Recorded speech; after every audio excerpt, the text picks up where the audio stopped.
To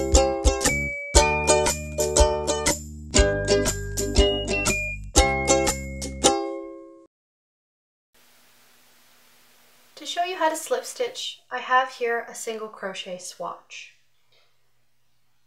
Turn it over, and then to complete your first slip stitch, insert the hook into the first stitch underneath both loops or underneath the entire V shape. Yarn over, pull up a loop, and then continue pulling this loop through the loop that was on the hook. That's one slip stitch made. Once again, insert the hook into the next stitch underneath both loops or under the V shape. Yarn over and pull up a loop, and then continue pulling that through the loop that was on the hook. It's another slip stitch. Again, insert the hook into the next stitch, yarn over, pull up a loop, and then continue pulling through. Now, one important thing to note when making slip stitches is you want these slip stitches to be the same width as your stitch underneath so that you will create an evenly finished fabric. And as you can see, by adding a slip stitch on this edge, we're creating a nice little edging to tidy off the edge. Using the simple slip stitch, you can also join work in the round, like this piece here. You can join flat work done in the round as well, slip stitches along here. And you can even create a slip stitch crocheted fabric.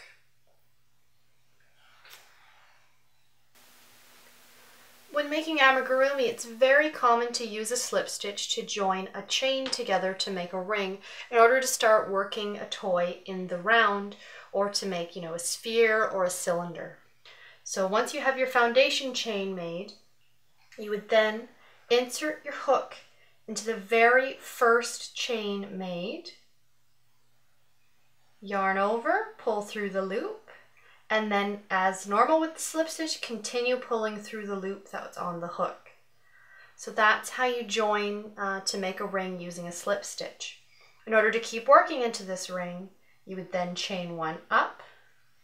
You would create, if you were working in single crochet, a single crochet stitch in this stitch, and then you would continue going in every single chain stitch all the way around. And then once you've done that, you would join with a slip stitch once again, chain one up, and then single crochet in that stitch as we just did, and continue working all the way around. If you are making a small flat circle, which is common for amigurumi or when starting an amigurumi project, as we have this single crochet 6 into a magic ring, in order to join this into a circle, we would use the slip stitch. So we would insert the hook into the first single crochet stitch made underneath both loops or the whole V shape, yarn over, pull up a loop, and then continue pulling that loop through the loop on the hook. And that's how we just joined with the slip stitch.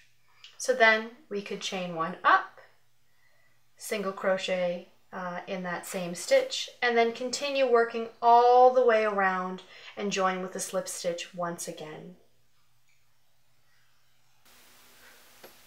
The slip stitch can also be used to create a slip stitched fabric. In this example, we have slip stitches that are through both loops, which creates a very, very tight, rigid and not stretchy fabric, which could be great for creating a cuff or maybe the bottom of a slipper, for example.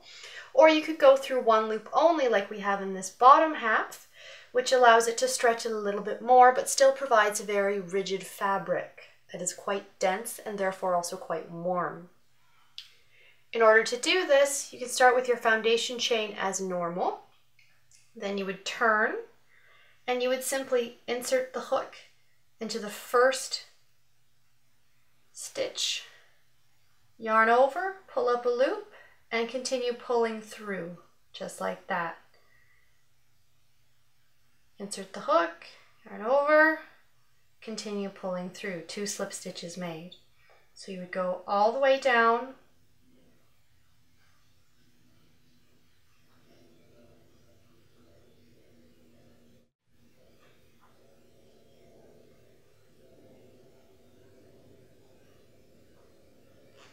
there's your first row of just slip stitches.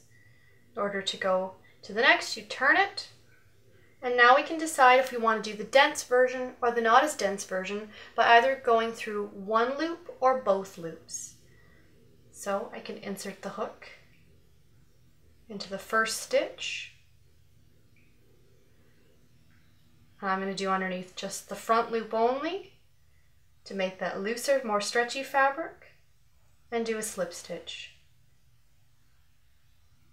Insert into the front loop only of the next stitch, yarn over, pull up a loop, continue pulling through the loop on the hook. It's a second slip stitch. So you can continue working in this way through just the front loop for that loose fabric, or you can go through both loops in order to create the denser version. And that's all the different things that you can do using a slip stitch.